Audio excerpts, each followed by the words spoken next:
نحمده ونصلي على رسوله الكريم أما بعد فأعوذ بالله من الشيطان الرجيم بسم الله الرحمن الرحيم بل هو آيات بينات في صدور الذين أوتوا العلم وقال تعالى يريدون ليطفئوا نور الله بأفواههم والله متم نوره ولو كره الكافرون صدق الله العظيم وقال النبي صلى الله عليه وسلم أشراف أمتي القرآن أو كما قال عليه الصلاة والسلام. قابل صدر کرام و تکریم علماء کرام مشائخ اعظام مخدوم و محترم ہمارے مرشد و مربی جامع الحاسن پیکر علم و عمل حضرت اقدس حضرت مولانا محب اللہ صاحب دامت فیض خلیفہ مجاز حضرت خواجہ خالد صاحب رحمہ اللہ، اس گلشن کی بہاروں کے نگہبان مخدوم و محترم پیکر اخلاص حضرت مولانا ظہور احمد علی صاحب دامت برکاتہ، دیگر علماء کرام، میرے بزرگوں، بھائیوں، عزیزوں، میری درخواست ہوگی ادھر متوجہ ہوں، آنے جانے والوں کو نہ دیکھیں، طلباء فضلاء تشریف فرما ہیں، جیسے آپ سبق کی توجہ سے بیٹھتے ہیں اس طرح بیٹھیں، بعد میں انشاءاللہ سب مہمانوں کی زیارت کریں. چونکہ وقت کم ہے، چند منٹ میں چند باتیں عرض کرنا چاہتا ہوں. آج وطن عزیز کی یہ عظیم دینی درسگاہ جامعہ محمدیہ نے 1 سال کی مدت میں کرونا کی وبا کے باوجود، نامساعد حالات کے باوجود، آج اللہ کے فضل و کرم، آپ حضرات کی دعاؤں اور توجہات سے 138 فضلاء، حفاظ، قراء اور مفتی حضرات دین کی خدمت کے لیے 1 سال کی مدت میں الحمدللہ انہوں نے تیار کر کے دیے. کہیں الحمدللہ، اور اونچی آواز سے کہیں الحمدللہ. میں عرض کرتا ہوں، کرونا رہا، تعلیمی ادارے بند رہے، سکول کالج یونیورسٹیاں بند رہی، لیکن الحمدللہ مدارس کھلے رہے، قال اللہ اور قال رسول کی صدائیں بلند ہوتی رہی. وزیر تعلیم کے ساتھ ہمارے مذاکرات ہوئے، ہم نے کہا آپ نے دیکھا ہوگا، ہم نے بھی دیکھا، کرونا کی پہلی لہر میں بھی، دوسری لہر میں بھی دنیا کے ترقی یافتہ ملکوں میں جتنا نقصان ہوا اتنا پاکستان میں نہیں ہوا.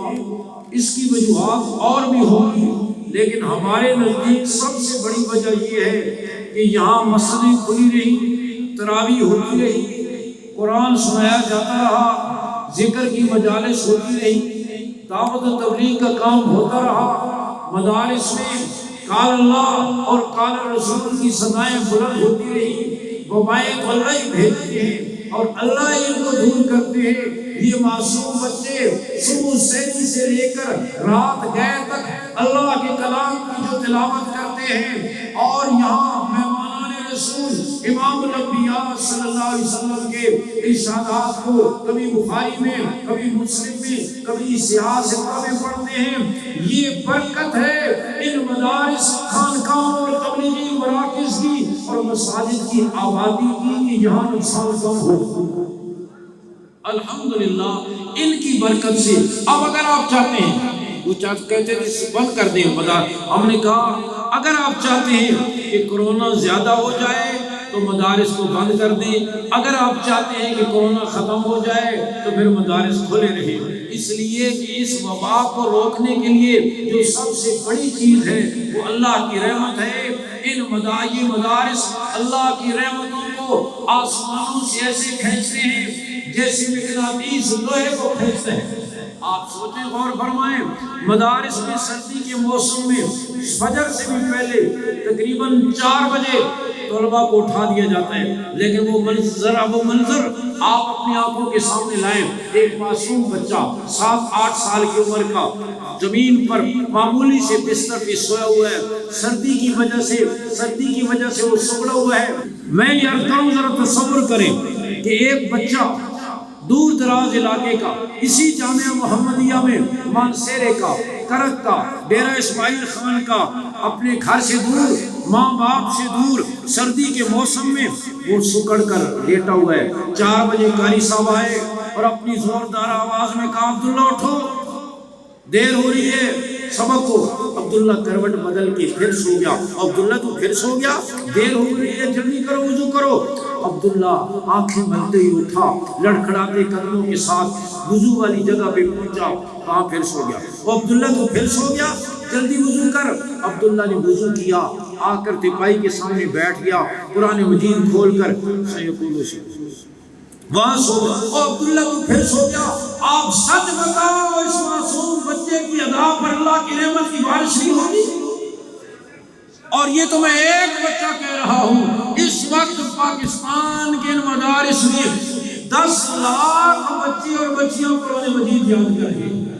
10 لاکھ بچے اور بچیاں قرآن مجید یاد کر رہے ہیں۔ کورونا کی وبا ہو، معاشی پستی ہو، دہشت گردی کے تانے ہوں، بد امنی ہو، کسی قسم کے حالات بھی ہوں، الحمدللہ ان علماء نے ان درسگاہ کو تالا نہیں لگایا۔ انہوں نے مسجد کی میناروں سے اذان کہنا نہیں چھوڑی، انہوں نے قال اللہ اور قال رسول کی صدائیں بلند کرنی نہیں چھوڑی، اور اللہ نے اس کا انتظام فرمایا۔ سکول کالج بند رہے، دیگر مارکیٹیں بند رہی، لیکن مدرسہ کھلا رہا، اس لیے کہ مدرسے کے ساتھ روحانی زندگی وابستہ ہے۔ جیسے وبا کے زمانے میں بھی ہوا چلتی رہی اور پانی میسر آتا رہا، اسی طریقے سے ہوا اور پانی کے بغیر گزارا نہ تھا، اللہ نے اس کو چلائے رکھا۔ علم نبوت کے بغیر بھی گزارا نہیں، اللہ نے اس کو بھی عام رکھا۔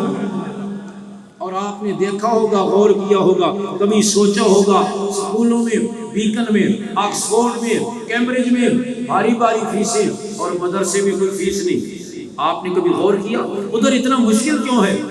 اس کرونا کی وبا میں بھی پرائیویٹ سکولوں نے مختلف طریقوں سے آئے ہوم ورک لے جائیں، کسی مختلف طریقوں سے بلا کر اور پھر اپنی ان کی کتابیں رکھ لی اور کہا پہلے فیس جمع کرو گے، اس کے بعد پھر آپ کو کتابیں ملیں۔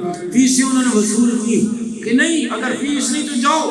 لیکن آپ نے کبھی دیکھا کہ کسی مدرسے سے، مسجد سے قاری صاحب نے، مولوی صاحب نے قرآن مجید ہاتھ میں دے کر، کتابیں ہاتھ میں پکڑا کر واپس کیا کہ جاؤ فیس جمع کراؤ گے تو پڑھائیں گے، ورنہ نہیں؟ ادھر اتنا مشکل کیوں ہے؟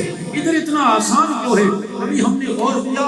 وجہ یہ ہے، ادھر متوجہ ہوں، جس قانون فطرت ہے، جس چیز کے بغیر گزارا نہ ہو، میرا رب اسے عام بھی کر دیتا ہے، مفت بھی کر دیتا ہے۔ سونے اور چاندی کے بغیر گزارا ہو سکتا ہے، ہیرے اور جواہرات کے بغیر گزر سکتی ہے، کسی کو دیے ہیں کسی کو نہیں، لیکن ہوا اور پانی کے بغیر گزارا نہ تھا۔ اللہ نے شہری دیہاتی کے لیے، مرد اور عورت کے لیے اسے مفت بھی کر دیا ہے، عام بھی کر دیا ہے۔ اسی طرح علم نبوت کے بغیر بھی گزارا نہ تھا، اللہ نے سب کے لیے عام بھی کر دیا ہے، مفت بھی کر دیا ہے۔ کل کوئی قیامت کے دن یہ نہ کہہ سکے یا اللہ میں کیسے پڑھاتا، میرے پاس تو فیس نہ تھی، میرے پاس خرچہ نہیں تھا، اللہ نے سب۔ اور آج الحمدللہ یہ مدارس بے سر سامانی کے عالم میں اپنے وسائل کے بل بوتے پر یہ علماء اپنے ارمانوں کو سینے میں دفن کر کے، اپنی آرزوؤں کا خون کر کے، مسجد کے کسی تنگ حجرے اور چرک میں گزارا کر کے، چپراسی سے خواب گزارا کر کے، آج بھی یہ ملا 35 لاکھ بچوں اور بچیوں پر سینے کو علم نبوت سے منور کرا ہے۔ ہمارے اور ان علماء نے قوم کی دینی ضرورت کو پورا کیا۔ کابر تشریف فرما ہے، ہمارے مشائخ تشریف فرما ہے، آپ اس کی تصدیق کریں گے۔